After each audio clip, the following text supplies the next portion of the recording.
Representative LaHood. Thank you, Mr. Chairman. I want to thank the witnesses for your valuable testimony here today. Mr. Joyce, good to see you again.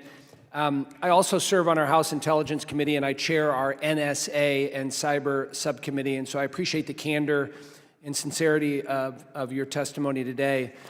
As has been referenced regarding China, under Xi Jinping's leadership, the CCP leaders have consistently expressed their public intention in becoming a cyber superpower. And I'm going to ask you, Mr. Joyce, about that in a second. And their official government view is that cyberspace is a venue for international strategic competition and how they win that strategic competition. Of course, that pertains to national security, it pertains to economics, it pertains to technology.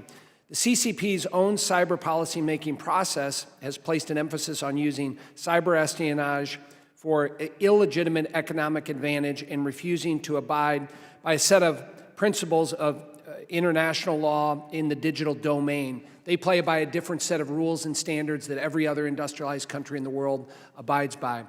So, Mr. Joyce, maybe my first question, if they are not a cyber superpower now in terms of their actions, what does that look like if they're able to achieve that? I believe China is approaching a peer status in cyber, right? If you look at back 10, 15 years, they were not skilled and not a significant power, but they have a couple of things that have benefited them.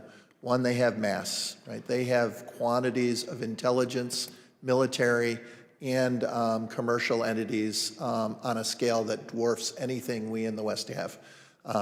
Two, they're gaining experience just through the sheer volume of operations they're doing against the U.S. and our Western allies. They get better through experience. And then third, they've been willing to try things and learn from their mistakes. And so they continue to advance, moving from espionage and theft into that pre-positioning and the capability to do attack and disruption. Thank you. Our new CIA Director, John Ratcliffe, in his confirmation hearings, talked and advocated for more aggressive offensive actions to counter the CCP's growing influence around the world. Just kind of a general statement. And I believe this approach needs to be extended to the cyber domain specifically to better allow the U.S. to leverage cyberspace capabilities and to safeguard our national security. Mr. Joyce, you may be aware, last week the cybersecurity company CrowdStrike released their global threat assessment, and it's really alarming. They found a 150% increase from 2023 to 2024 in PRC-related cyber threats across all 23 sectors that they track, ranging from the defense industry to financial services to telecommunication and everything in between. So, what's your assessment in why Chinese cyber actors are increasing their cyber espionage and attack tempo at such a significant pace?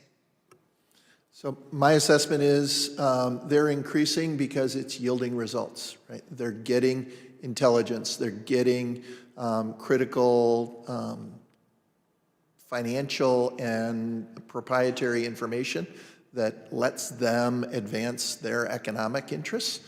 And they're doing it because it strategically is advantaging them, both in the military and intelligence side.